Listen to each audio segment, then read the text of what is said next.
Hello, my name is Shreyash, and today I'm presenting you Wanderlust, a chatbot who helps you to plan your travel itinerary, along with my teammates Vedanvita and Kritika. So we will be using open source large language model using our custom data set to build our chat.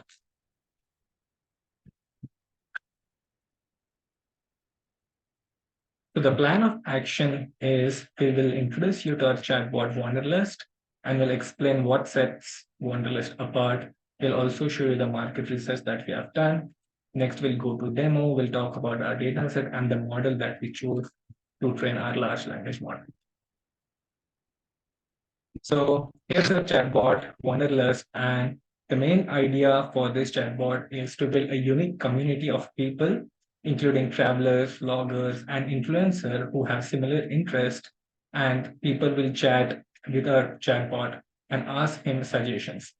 And the chatbot will suggest themed restaurant, parks, museum, national parks, movies, etc. And later we will be planning to integrate Google API, which will help the user to get optimal routes, direction, and the places like restaurants with their reviews. So what sets Wanderlust apart? The one thing that we try to make is a tailored recommendation. So the preferences that Wanderlust will be giving will be based on the upcoming themes, the previous trips that user had, the interactive history, and many much more things that we will be training our chatbot on the custom data set. One important thing that we should consider is chatbots are based on real-time interactions. So whenever we interact with chatbot, it's always better than navigating through reviews and forums that we search on the internet. Other thing is we will be helping user to get trustworthy suggestions. So the chatbot will be updated regularly with the new upcoming places, themed restaurants, traveling guides, and the experiences that people would share. Next thing we'll talk about the market research that we did to talk with people how they feel about wines. So we have sent out a Google form where the main idea behind the Google form and about the market research is how people travel and what are their modes of resources that to plan their itineraries and what their idea behind traveling or if they are having any themes in the mind.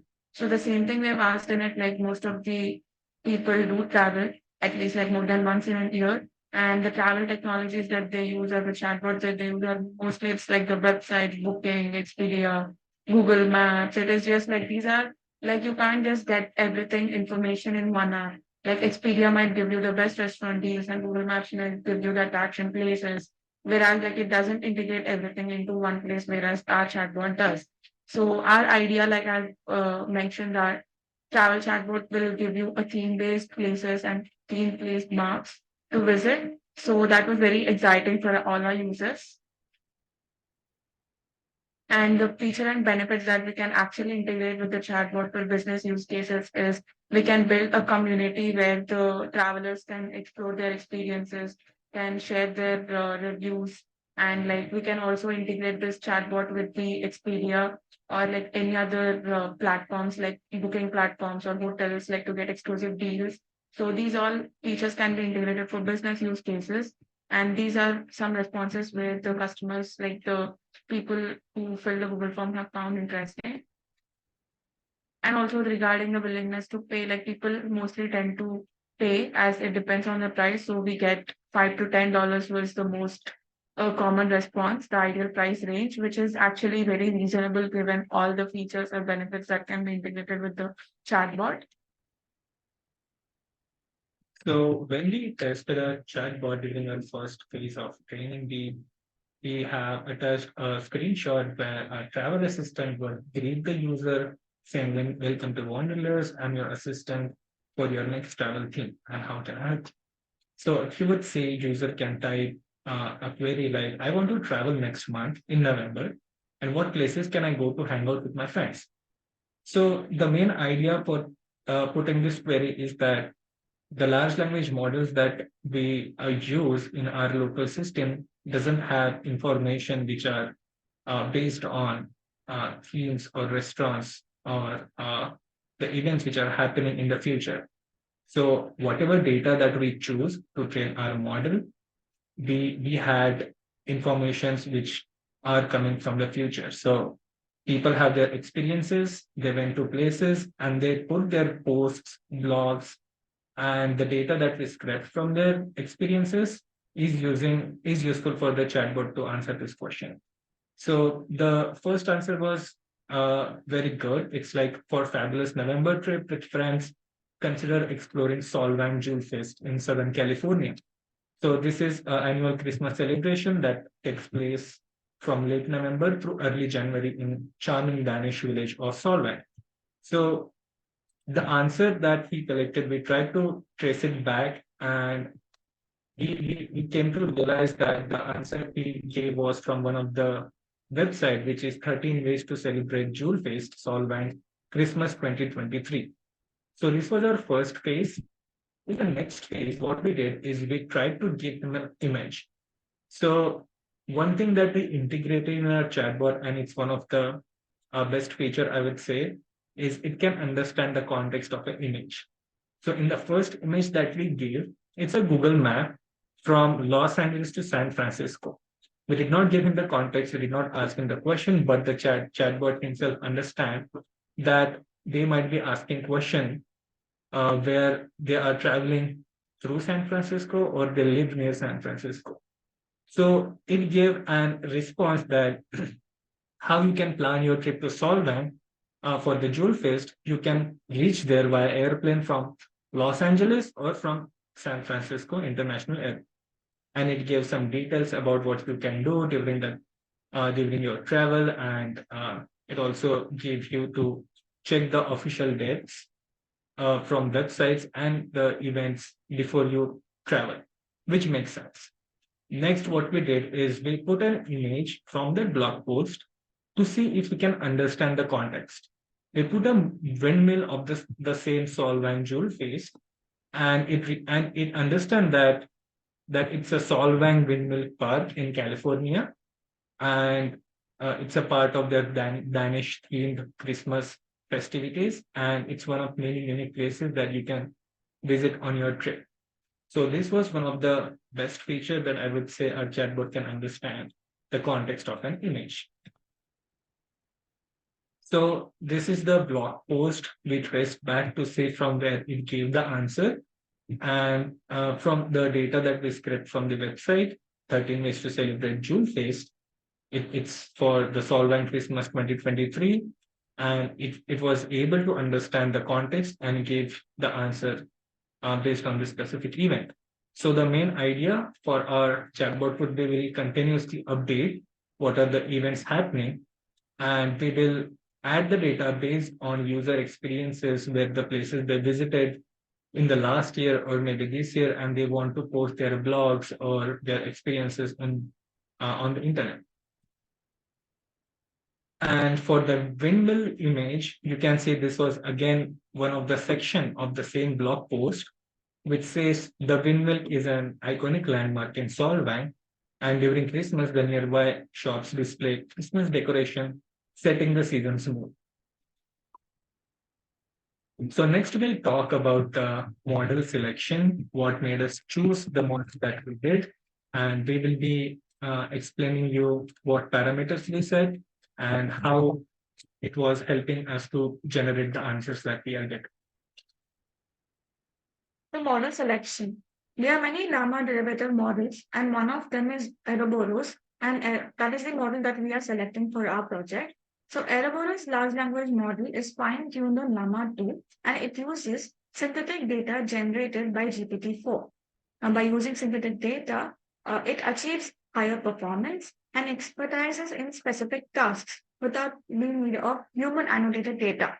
And also, Ouroboros is an uncensored model which is very popular. Now, what does uncensored mean? It means that these models allow the user to train and customize the model for our own specific needs. And here we are using Ouroboros L27D 3.0 and Q4 model. So 7B is nothing but 7 billion parameters, and L2 is Llama 2, and 3.0 is the third version, and also it's quantized, yeah, Q4, right? So it's 4-bit quantized. Then this model is developed with the focus of maximizing the usability. So one of the notable features of this model is its ability to exhibit, improve, and increase reasonable capabilities. Now, due to its uncensored nature, it is highly versatile, accepting wide range of inputs and queries, like we saw earlier, images, text, yeah. So it provides a comprehensive and efficient experience, like coding in multiple languages, and we can ask reasoning questions, math questions, and it also handles riddles. Now, what does this 4-bit quantized means? Now, when a model is very huge, initially it was huge, so the weights and the biases are also have a high precision number. So if the weights are high, which means that the model size, no, if the weights are high with a high precise number, the model size is also high. And if you reduce the weights, then the precision also decreases. So we this model is quantized, as in quantization is a process which reduces the precision of the weights, biases, and activations of neural network in order to reduce the size and computation requirements of the model. Now, this can be done without impacting the accuracy of the model, which is very beneficial as we can also download the model. And in our model, we are using number of GPU layers is 1, number of contexts is 4096, and the number of threads we are using is 8. These are the parameters that we are setting, and the number of threads batch is 8, and the number of batch size is 512. So this was the overview of our Aeroboros L2 7 billion 3.0 GGUF model. And it will be now explaining you what we did today and how we will be moving on forward with our chatbot. So now we can actually show the demo shortly, like what the progress that we have made so far. And like in the coming weeks, we are planning to integrate the Google API with the chatbot so that the chatbot will also efficiently say the user the routes and the ETAs approximately about the places. And also we are trying to enlarge our data set with more data samples, like more collected data from different websites, blogs, to have more information on the sites and reviews of the people. And in the final phase, like we are trying to get the auto generative capabilities for creating AI agents, like a role based AI agents, where the agents talk to each other and give a collective good answer for a better user interface and better quality of the answers. So that's all from being Wanderlust. And now I'll show you how the model actually works by showing you a small demo.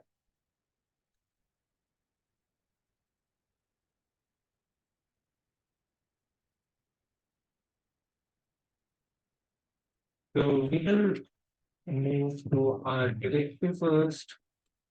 Then I would activate my corner environment. And once we are here, I would run the local servers.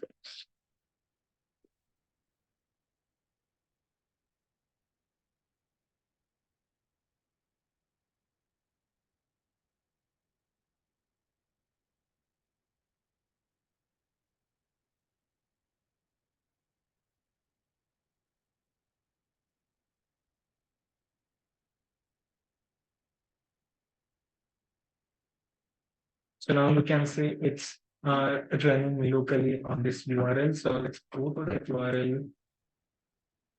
It's the URL that I type. And once I refresh it, so this is the UI that we are getting. So to make changes, I would go to model. So there are different models that we tried before. The Dolphin 2.0 Mistral, we tried Zephyr, which is very recent, and it claims to be better than Llama model as well. We have tried Llama 2 and Wizard Vicona, which is a 13 billion parameter. But based on our experimentations, we found that Aeroboros Llama 2 7 billion with quantized version is the faster than what we train our model on uh, different settings. So once I click load, it will start loading and it's pretty fast. It loads super fast. If you would see where it loaded in 6 seconds and the blast value equals to 1 means it's utilizing the GPU which is present in my local system. So it took around 6 seconds to load the model. And once the model is set, we have set the parameters, like we said, the tokens that it can generate to 500. And we would select the travel assistant that I have created. So after this, I'll go to session to allow that it can see pictures as well. So once I apply these extensions, we can see the extension will be applied and the page refreshes itself.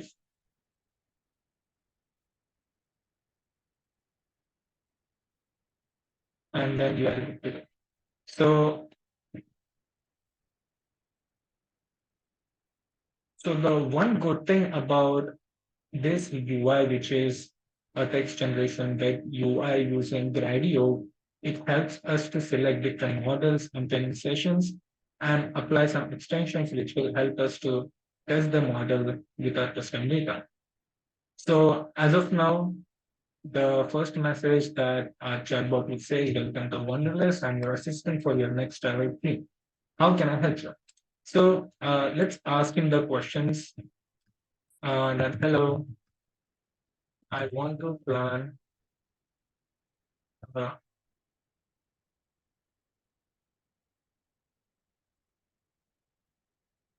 so I can just ask, hello, can you help me find a theme-based travel experience near Los Angeles for the November month? I'm gonna click generate. So when I click generate, it will take some time, even though it's way faster than the other models that we train. But we'll wait for a while.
From the model is using stuff for investing. So I am that personally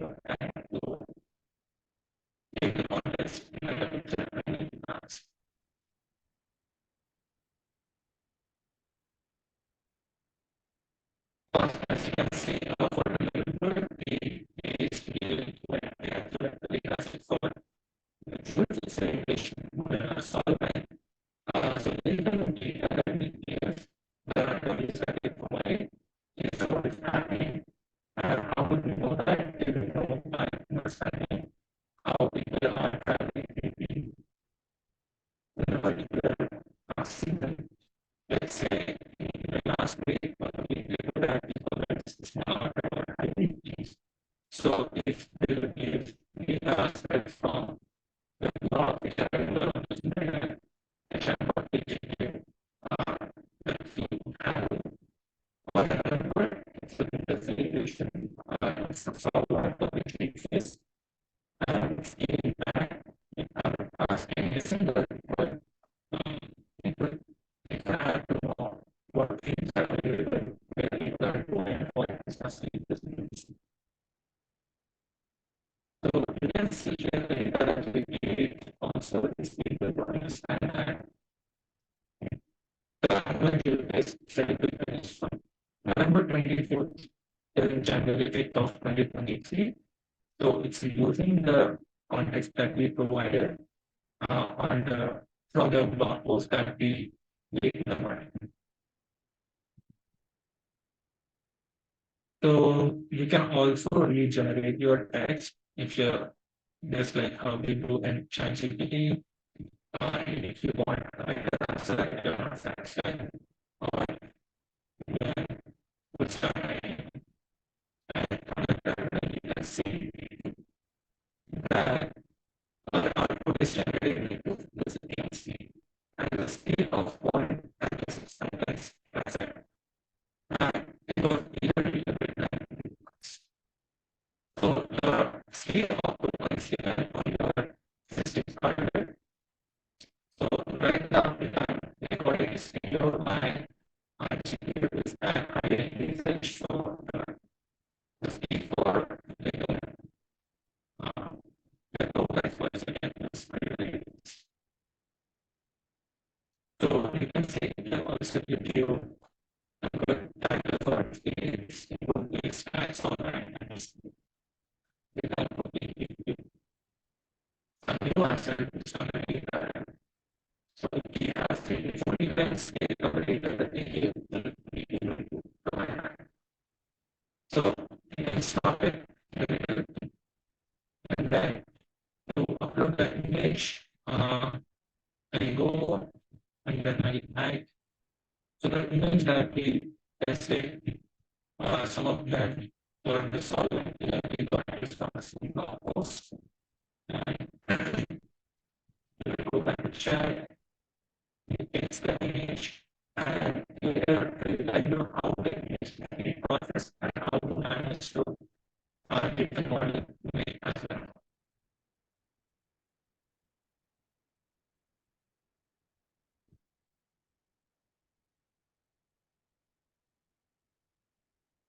So when I started answering, so you must realize this online as we get the connection, solving the 1.8 family number, but the yes, because we will identify the parts of the mesh.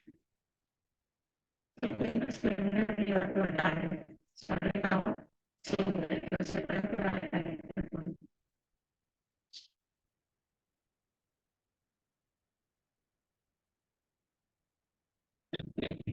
also maybe the representative.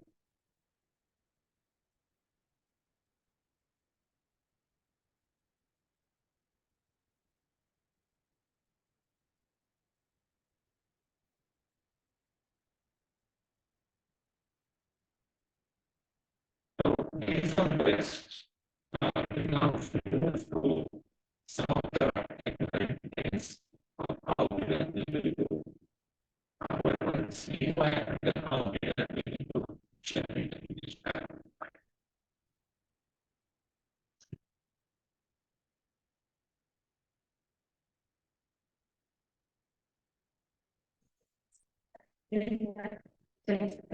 Right? And these are the parameters that we have set for the gradient UI with all the parameters we are able to generate that UI interface.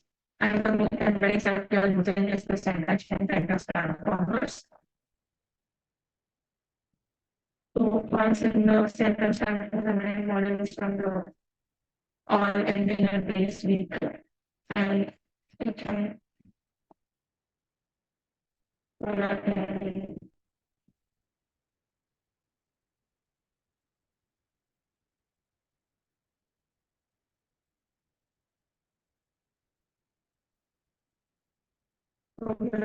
detailed model for the environment tools that are using from tools train again. So the main thing we are using which is state of the art all independent is to model. And it is it as it is trained on very large data set and it has a really good performance and also considering the model size we have. So it is one of the best models that we can use for the embedded. And here I we are taking the image also as an input. So again, we are using the Salesforce company packages or Salesforce built image caption base. This image from the copy base that we are using as our model in the context of the inputs for images. So the inputs are in language in which you can the language understanding and so it's something around the state of the art models for the image dimensional graphics and all. So here we can see a man has looked at dog and the glass is in the book. So the same thing is divided the neural network block attention mechanism here. So it understand what's the indicator about like a man is a blue shirt is wearing the glasses and then you can ask the questions who's wearing the glasses and everything here image first it understands the context, like what is it doing, and once it can ask, like what dog is wearing, so as we can see here what is the dog wearing, it gives the answer, it is wearing a pair of glasses. So it goes through all this attention mechanism and then the mechanism that we have, and is able to generate the good response. So, and here in the models where we are using Rama City EGGUF model type to load the model as GGUF is one of the latest versions that Rama CPP has adapted as it is now supporting GGML model versions. We use GGUF model version for Rama CPP and we load the Aeropress model so easily and deploy it to our hardware and you can see the chatbot giving good answers according to the context, and which is the main aim of a tablet study, which is based on to generate answers which are happening in the near future, like solvent test in November and December, which is the most happening place here in California. So that's our demo. And the one thing to take away is we try to integrate image. So the next steps would be to give him a good map of what they can achieve by giving a real-time information by using Google Map API. We are also thinking to enhance the data size using different modes like PDF. As of now, we have extracted data from the blog post, and based on that, we created some of the interesting events that chatbot can understand. And then later, as we said, we will be trying to integrate a role-based model where we will be creating different agents. Like, let's say this is one of the travel assistant as one of the agent. The next agent could be Google API agent. And then this agent will talk with each other to generate the most optimal answer that a user can expect. So that's still in process. And that's it from us. And we are hoping to increase the efficiency and the data set and to enhance the experience of the user from the Wanderlust chatbot. Thank you.